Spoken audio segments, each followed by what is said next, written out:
whether it's reading buddies, or volunteering in the classrooms, or Minnow Tank, or donating funds for the book fair, volunteering for the book fair, you name it. You guys have shined such a bright light on our students at our school, and our school would not be the same magical place that it is without the people of this church. So I hope I do justice in extending my gratitude and sharing the impact that you have on our school.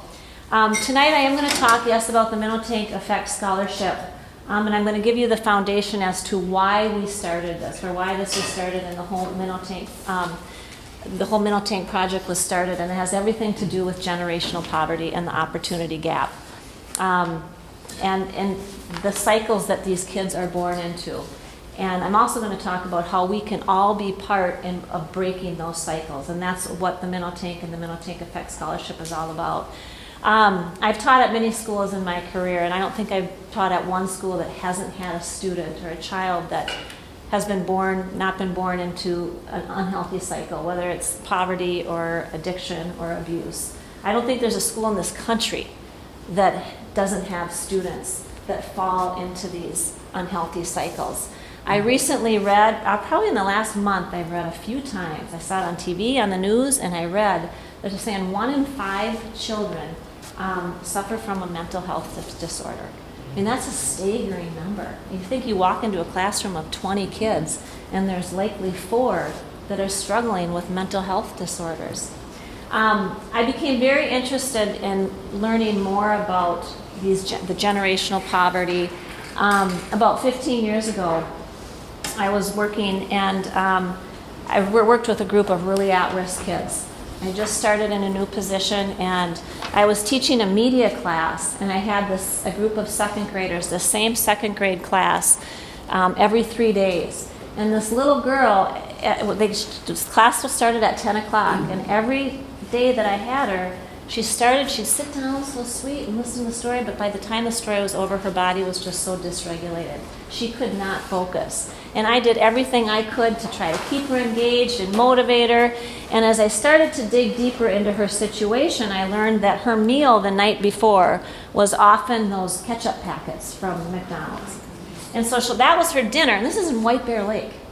That was her dinner, and then she gets to school, and she has the breakfast, which at the time it was a lot of sugar. So those calories just could not sustain her. Learning, I mean, for her to even just function, yet alone learn. So I continued to dig deeper into the stories and the lives of these students. And I realized how difficult it is to break these generational cycles of poverty. I've been blessed at Willow that my job has evolved, and in a way where I can address that poverty gap, and I can come up with activities to provide these opportunities for kids that does help break that cycle. When I grew up, I was in sports growing up. I was in Girl Scouts. It was through those opportunities that I met coaches that became my role models. They became my mentors. I met my best friends. I learned the value of teamwork.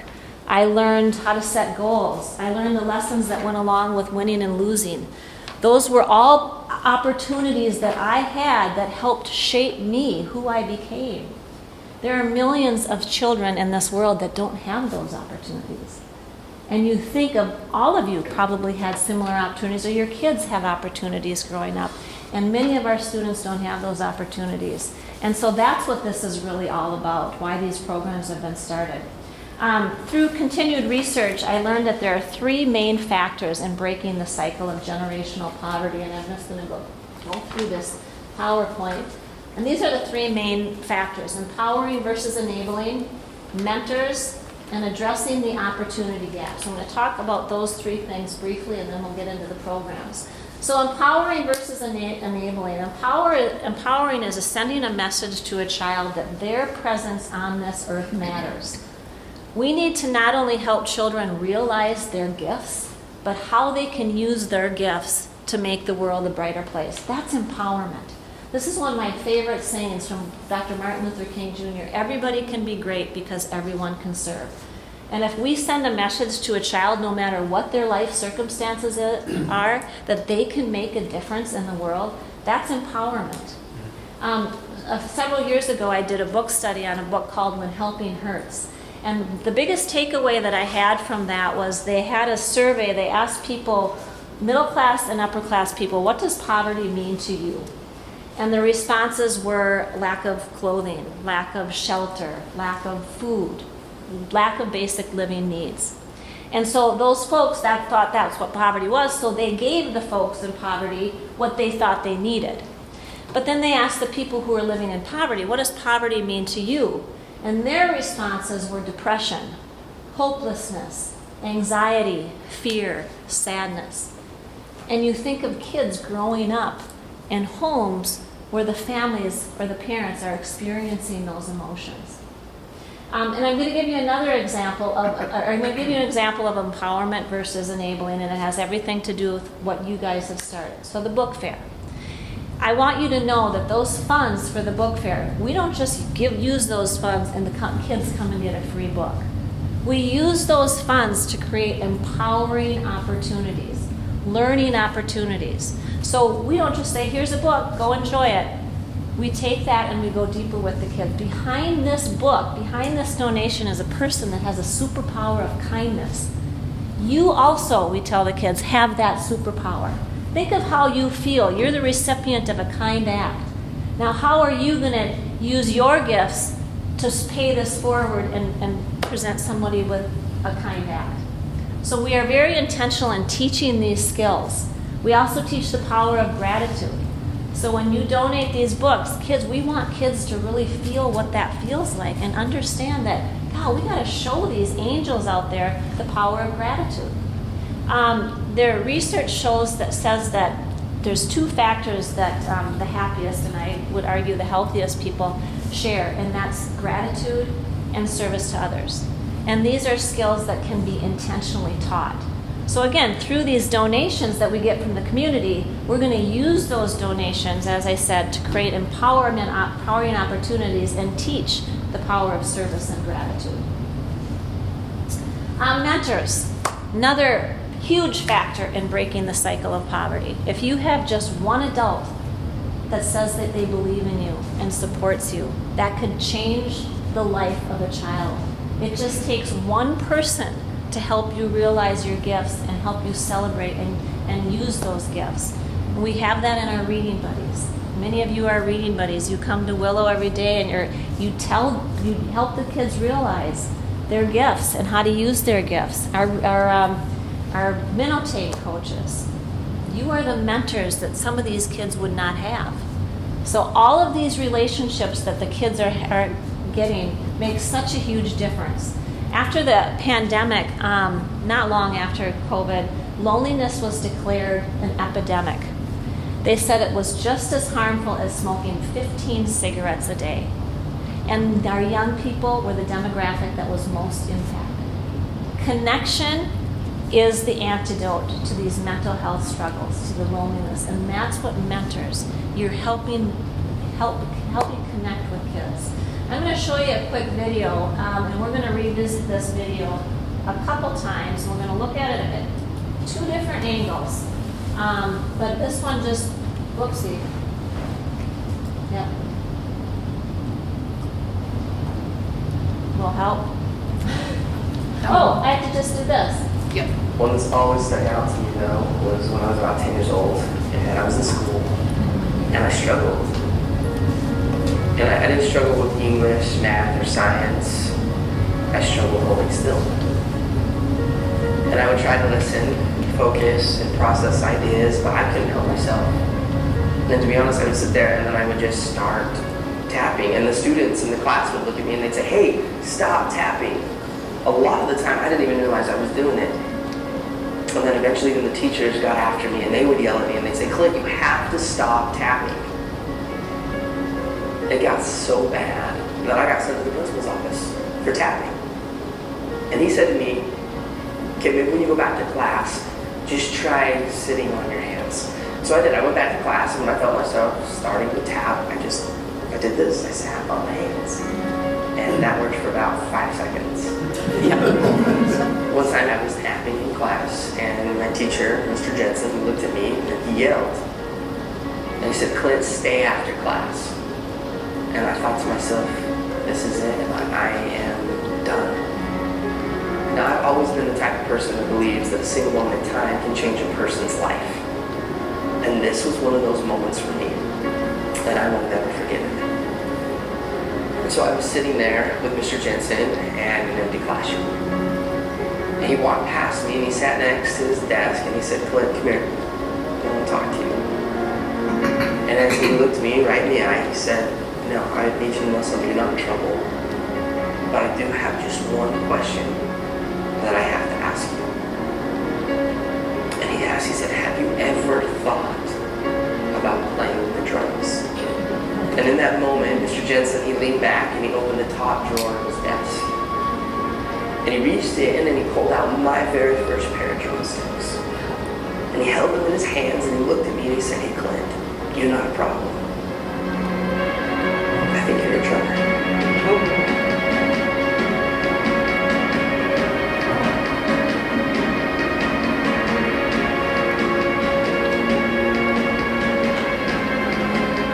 From that moment on, I've never put those sticks down.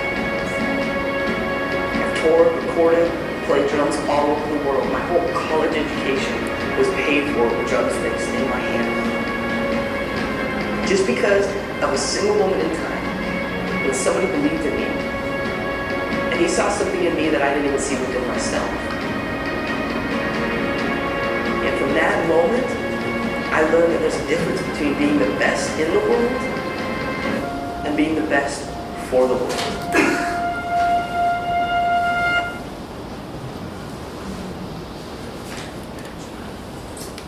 Powerful words. Clint, you're not a problem, you're a drummer. It was one person that took what so many people probably saw as a deficit and helped him realize how to use it as a strength. Okay. Here. Now we'll see if I can get back to this. This is not a strength of mine. So, oopsie. Okay. So again, one person that sent a message to him.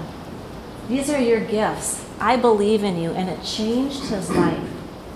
The power of mentors, the power of connections. We often underestimate what our words and our actions can do for kids. The next factor, we talked about empowerment versus enabling, mentors, and then the next factor is that opportunity gap. Many of our kids go home and babysit their younger sisters or brothers.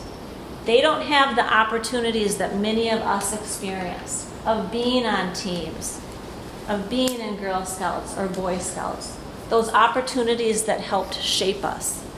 And we can maybe find the money to get them into basketball, but it's the rides. There's so many barriers for many of these kids to have these opportunities. Let's revisit now Clint. He had somebody to drive him to drum practice. He had somebody to buy him drums. Think of the millions of kids like Clint who did spend their educational time in the office because nobody saw that as a strength, or they didn't have the opportunity to channel that energy. So that's what I mean when I talk about the opportunity gap. And that's really what the Minnow Tank Project and the Minnow Tank Scholarship addresses, all three of these factors in breaking the cycle of poverty. So the Minnow Tank, I'm going to just give you a quick description of the Minnow Tank and how it does check all the boxes. So what this is, and I'm lucky that my job, I can create these opportunities within. I feel so blessed to have that job. So the opportunities that I try to create are bringing in mentors, such as reading buddies, so our kids have that connection. The Minnow Tank is an example of an opportunity at school that kids can meet. They can be on teams. So how many of you have heard of the Shark Tank? Okay, so people come and they pitch to the sharks a business idea, and the sharks decide who they're going to fund, right? Well, about 8 years ago, I was at Donatelli's with the students. The fifth graders work at Donatelli's, and a man came up to me and he goes, "I'm going to give each kid $5. I'm like, "Nope, we get back to the enabling. We're not going to just give kids. How can we use this money to create empowering learning opportunities? And that's where the idea came up with Minnow Tank. We're going to pool that money, and then I'm going to teach kids all about service and all about teamwork, and we're going to teach them about charities. So I'll just back up. So this is now, I'll just go over now what we do for the kind of the scope and sequence for the Minnow Tank. So the kids get in, they learn all about teamwork. So about 7 weeks, we just put them in teams, and they go through challenges where they fail. They fail, and they learn how to work through that struggle. So they're put on these teams, teach them teamwork, and then we teach them all about service, the power of serving others. So they have that foundation. And then we pretend to give them $100. And if you were to have $100, how would you use this $100 to change the world? And they came up with 4 different themes: environment, diseases, poverty, and animals. So once they write down, I would use this $100 to cure cancer. I put them in teams based on the themes, and then I assign them a charity. So they're learning all about service. They have the teamwork foundation. Now they're on their teams. They write team packs, and then we bring in the coaches or the mentors, and Linda and Nan are 2 coaches. They coach. There's teams of 4, and they coach the team, and the team puts together a PowerPoint, and Mark has been a coach for several years too. They put together a PowerPoint describing their charity, and then we bring in a group of about 6 people. We call them Minnow Tank judges. We have a pot of $2,000. Subaru first funded this years ago. Pot of $2,000. The kids come in with their team of 4, and they pitch their PowerPoint to the Minnow Tank judges, trying to persuade them to use that $2,000 for their charity. So they have, I remember when we first did this with the third graders, a couple of them started crying, "I have to talk in front of straight, I can't do this." Yes, you can. With each person on the team, their mentors help them realize, or their coaches help them realize, "Cal, you're good at this, and you're good at this," and we have a gratitude captain, and a teamwork captain, and a slide captain. So they realize their strengths. They're coaches, and then this is where the opportunity they have to be on teams. I remember when I first went to Mark's group, this is my friend Mark, he's going to start talking a little bit about the Minnow Tank Scholarship.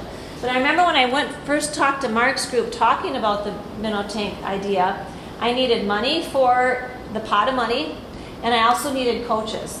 And I'll never forget one guy in that group, he asked me, he goes, "I have a 3rd grade granddaughter. Do these kids have the wherewithal to do this?" And I remember thinking, you know what, I think we underestimate the power of kids. We underestimate what kids are capable of. And at Willow, we set the bar so high. And if you give kids the tools, the support, and the encouragement, they're not only going to reach it, they're going to exceed it. So yes, this was really hard for our 3rd graders, but we set them up for success. And when they walked out of that room after presenting to the judges, the pride they had, they learned that they could do hard things. So the main 4 kind of components that we really teach with the Minnow Tank Project are perseverance, gratitude, service to others, and teamwork. These are just a few of the statements that some of the kids said. "I was shaking when I went on stage, but then I noticed my team really needed me, so I just started talking and I was like a bulldozer." "I had no idea there were so many diseases, and any help, no matter how much, is important. I learned how good it feels to serve others. I learned that just by taking time to sit with someone and listen to them is an important way to serve others. I learned that I get stronger, smarter, and braver when I have the courage to step out of my comfort zone." This was a 3rd grader. They all are. "I learned how important teamwork is. You can do so much more when you work as a team." All right, this was last year, our 3rd place winners. They represented my very own bed. This is the Building Kindness team, so they have to come up with a team name. 750 went to Habitat for Humanity, and our 1st place team was Team Kindness, and the $1,000 went to Whole Kids. So Because of this project, Mark has been a coach for since we started, probably 4 years now. He called me last year with an amazing opportunity that I remember just being in shock listening to what he had, his idea, and I'm going to let him share a little bit more about that. Okay. Thanks, Leigh. So, backing up in history, by the way, I'm still asking for a recount at first place last year. I still think our team won. So Leigh came and spoke. I run a men's group on Friday mornings, a Christian men's group for the last 15 years, and she came and spoke and laid out this plan. And at first when I heard it, I thought, okay, that'll be fun. Yeah, I know what the Shark Tank is. And it evolved the participation and going over to Willow Lane and watching what these kids do and what they accomplish. And I remember using the word magic. And people from outside that come in, that word is used a lot. There's magic there. So, like she said, I coached for the last 4 years. She would tell us stories about how these kids are economically challenged. And I didn't have any money for college. Neither did my wife. And we've been blessed.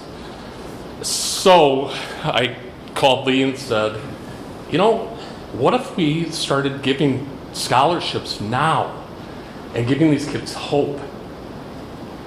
Well, one thing led to another. We got the vehicle to accomplish that. That was my biggest fear, was financially, how do you do this? How do you do it to where you make sure that the money will be there for college, nobody else can touch it, all of that. Well, that was all taken care of. And so we funded the scholarship fund. And so now we're giving scholarships. Leigh and her team are incredible about what kids need this. These kids are so economically challenged that without this, they would not have the opportunity to go to college. I've heard kids say, my parents already told me I'm not going to college. And these kids, the gratitude they show, the self-esteem that you see in them from this whole program is just amazing. So we're pretty passionate about it, as you can tell. And we really, really, really are hoping the word gets out and more people come alongside it. Because right now, myself and Marty and Leigh, we've made a 3-year or a 5-year commitment to this financially. And we want this just to balloon to where we are giving many, many scholarships every year for many years to come. Thank you.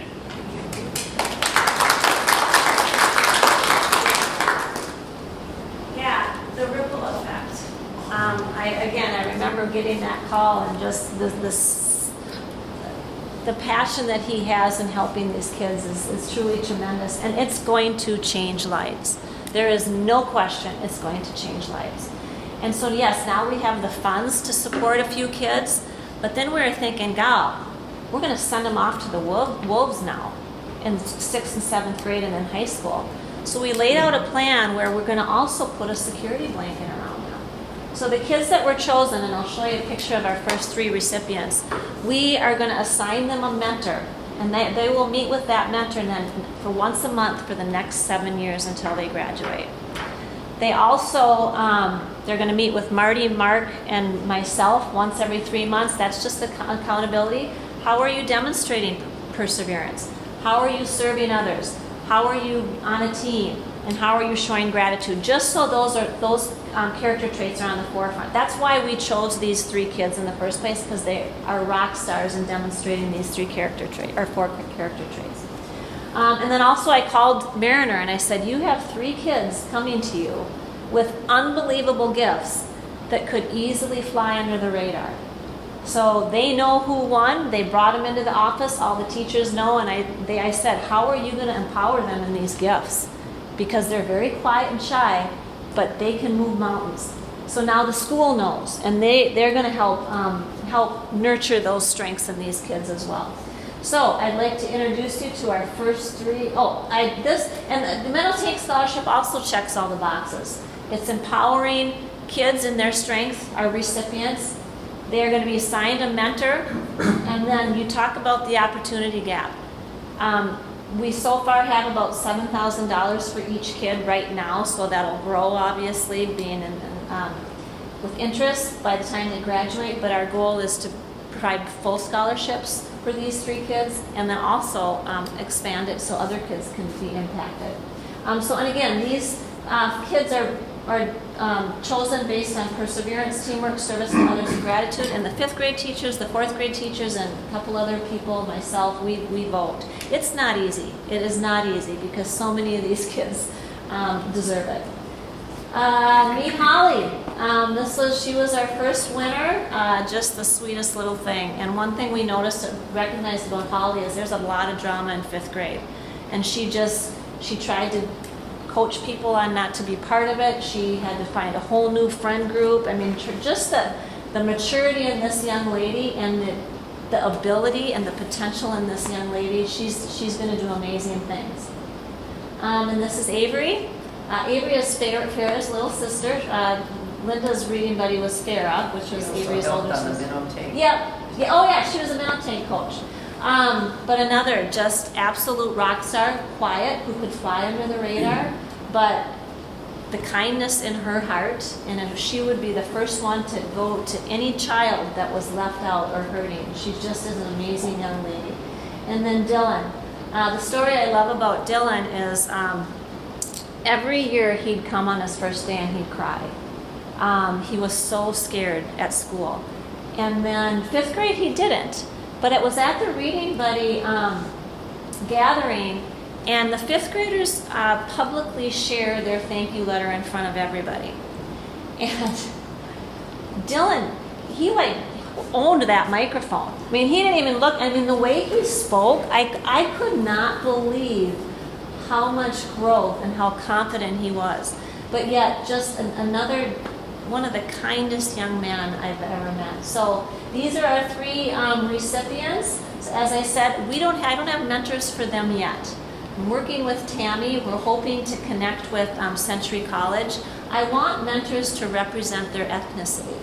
College-bound mentors, I think that representation matters. So I'm hoping to connect with Century College to figure out if there's people who are interested in mentoring these three young rock stars. So if any of you know anyone, please let me know. I know Avery wants to be a nurse, and I know there's a nursing program at Century, so I'd love to connect her with a nursing student at Century. So so that's what the Minnow Tank Effect Scholarship is all about, thanks to Mark and Marty.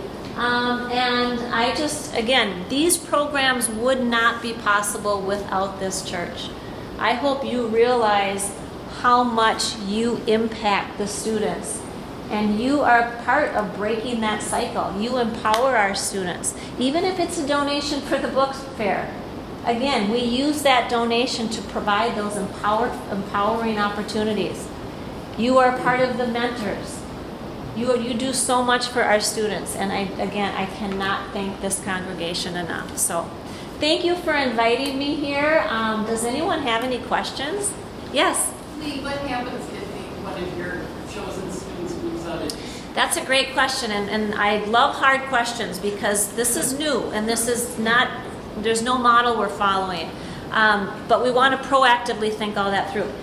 It's okay, because mentors can meet with them remotely via, because I didn't want to penalize, because if their parents have to move because of a job, we're not going to say, oh, sorry. So no, that's not going to be a barrier. They don't have to graduate from White Bear High School. It would be nice, but they don't have to. So, any other questions? Yes? What grade levels are involved in the Minnow project? The Minnow Tank, we start with 3rd graders. They do it in the spring. And then they do it again in 4th grade in the fall. And I love that because then they really start to understand what the service thing. And when kids learn at a young age how to serve others, it becomes part of their identity.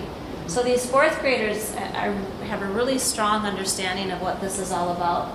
And then the fifth graders, they should have already done it twice. They are the ones, the recipients of the scholarship. So, yes. The scholarship, does it go to a specific college of their choice, or how does that work? That's a great question. It just post-secondary. Yeah. So, and we'll, probably, the check will just go to wherever they choose to go. Okay. So, it's a good question, yeah. How are the students chosen to do the program pre-scholarship, to do like the Shark Tank The thing? Minnow Tank, Yeah. it's just the whole third grade. Oh, it's the whole class? Yes. That's awesome. Yes. So about half the year we prep them with teamwork and what service is, and then that's when they're assigned charities and bring in the coaches and all that good stuff. So,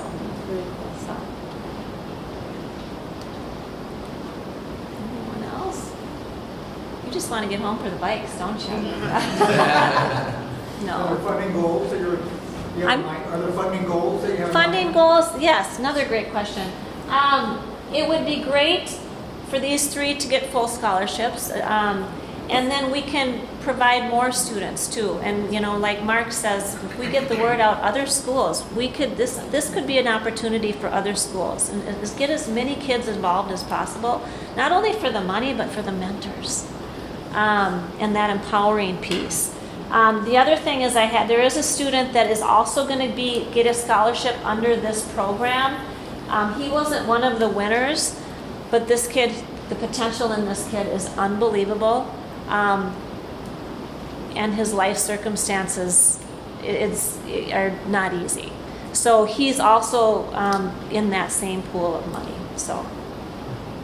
And I've also had like a Minnow Tank coach said she's been the coach of this girl in third grade and now in fourth grade, and she mentioned if we wanted to sponsor her when she was, and so we're still looking at opportunities like that. If people want to sponsor particular kids, it would go into this pool of money, and then they would also be, like I said, assigned a mentor. We'd still have the same format. So. It's evolving. We're learning, and I think we're going to learn as we go. So, well, thank you. I appreciate the opportunity.